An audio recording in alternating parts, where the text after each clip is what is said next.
Successful initiatives and models. Now let us look at what are the successful models and initiatives used in these 6 countries for running low-fee private schools for the poor.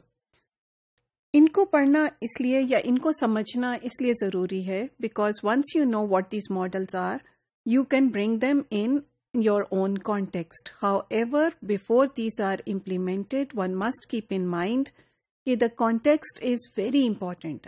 देखना चाहिए पहले कि कौन सी वो factors थे जिसकी वजह से ये वहाँ पे कामयाब हुए और कौन से ऐसे फैक्टर्स आपकी अपनी कंट्री में हैं जिसकी वजह से वो कामयाब या नाकाम हो सकते हैं. अब हम एग्जाम्पल लें कीनिया की. तो कीनिया ने क्या कीनिया में लो फी प्राइवेट स्कूल्स ने ये करने की कोशिश की कि एक स्कीम शुरू की जिसको कहते हैं cross subsidisation. Within this scheme, they try to subsidize places in the low-fee private school for the poorest of the poor by using the fee of other students. उन्होंने 3-4 स्टूडेंट्स हर स्कूल में या हर class में ऐसे रखे जो fees पे नहीं कर रहे थे और बाकी बच्चे जो फी पे कर रहे थे उसकी कॉस्ट वो उनसे निकालते थे. ये कुछ कामयाब तो हुआ लेकिन it is a very risky situation क्योंकि जहाँ पे आपको गवर्नमेंट हेल्प नहीं कर रही वहाँ पे आप फी एक हद से ज़्यादा इंक्रीज नहीं कर सकते and that make things not viable for their existence in the long run.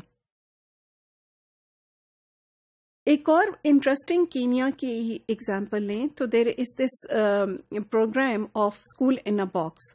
It was very successful in Kenya and this was run by Bridge International Academics.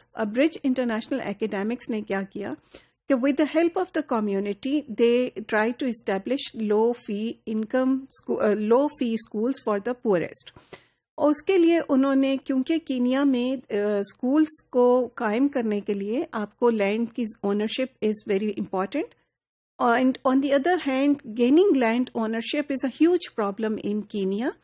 So they assisted the community to get land. They assisted the community to set up the classrooms.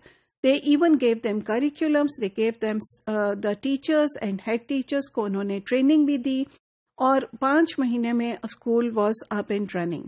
So they were able to establish several schools like that. और उसकी fee जो थी वो it was around $4. So the school was accessible to the poor. Balochistan में भी इन्होंने एक initiative किया, स्कॉलरशिप प्रोग्राम लिया जिसके अंदर बलूचिस्तान की लड़कियों के ख़ास तौर पे जो स्कूल्स थे उनको इन्होंने स्कॉलरशिप्स देने शुरू किए गवर्नमेंट ने. तो this scholarship scheme was very helpful and the enrolment of the girls in these schools और इंक्रीज्ड.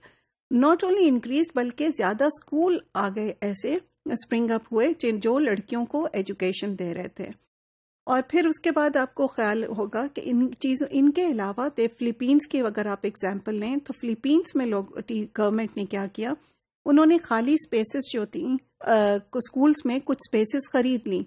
यानी उन्होंने पूरे साल की जो भी पेमेंट बच्चे का एक्सपेंस था या फीस थी वो उन्होंने स्कूल्स को पे कर दी और उन प्लेसेस में उन्होंने बच्चों को जो बहुत गरीब थे जो इतनी फी भी अफोर्ड नहीं कर सकते थे उनको ले आए. बांग्लादेश में क्या होता है, बांग्लादेश में भी एक तरह का मॉडल हमें नजर आता है.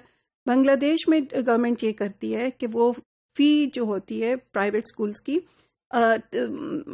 उसको तो सपोर्ट नहीं करती लेकिन वो टीचर्स की जो भी सैलरीज होती हैं वो आपके बांग्लादेश की गवर्नमेंट जो है उसको पे कर देती है.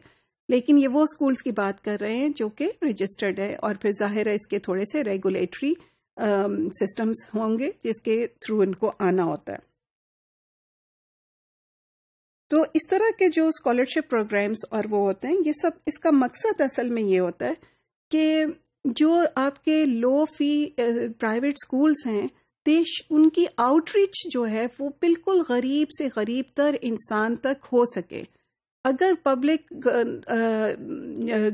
पब्लिक स्कूल्स हैं और ये बात तो बहुत क्लियरली इस रिसर्च से सामने आई कि गवर्नमेंट पब्लिक एजुकेशन के थ्रू कंप्लीटली पब्लिक एजुकेशन के थ्रू हाई क्वालिटी एजुकेशन दे ही नहीं सकती क्योंकि उसके पास इतने ज़्यादा रिसोर्सेज ही नहीं होते. اول تو اسکول نہیں ہوں گے، اسکول ہوں گے تو ٹیچرس نہیں ہوں گے، تو it becomes a huge problem. اب جب یہ پرائیویٹ سیکٹر ان کے ساتھ ہیلپ آؤٹ کر رہا ہے تو پھر گورنمنٹ اس طرح کی اسکیمز لے کے آتی ہے کہ کس طرح سے وہ اس پرائیویٹ سیکٹر کو لو فی خاص طور پہ اسکولز کو اس طرح سپورٹ کرے کہ وہ جو سب سے غریب لوگ ہیں ان تک ان کی آؤٹ ریچ ہو سکے.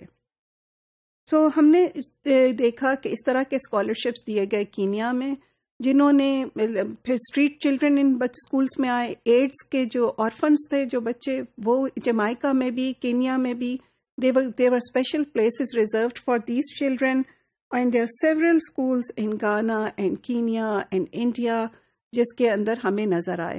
although پنجاب میں ہمیں یہ ایشو نظر آیا کہ there was کہ جو لو ان فی اسکولس تھے، یہ 2007 کی اسٹڈی نے ہمیں بتایا، لیپس کی اسٹڈی نے، کہ اس کے اندر جو بہت غریب لوگ تھے وہ ان پرائیویٹ اسکولس تک نہیں پہنچ پاتے تھے کیونکہ ان کا تھوڑا سا فی اسٹرکچر تھوڑا سا زیادہ تھا.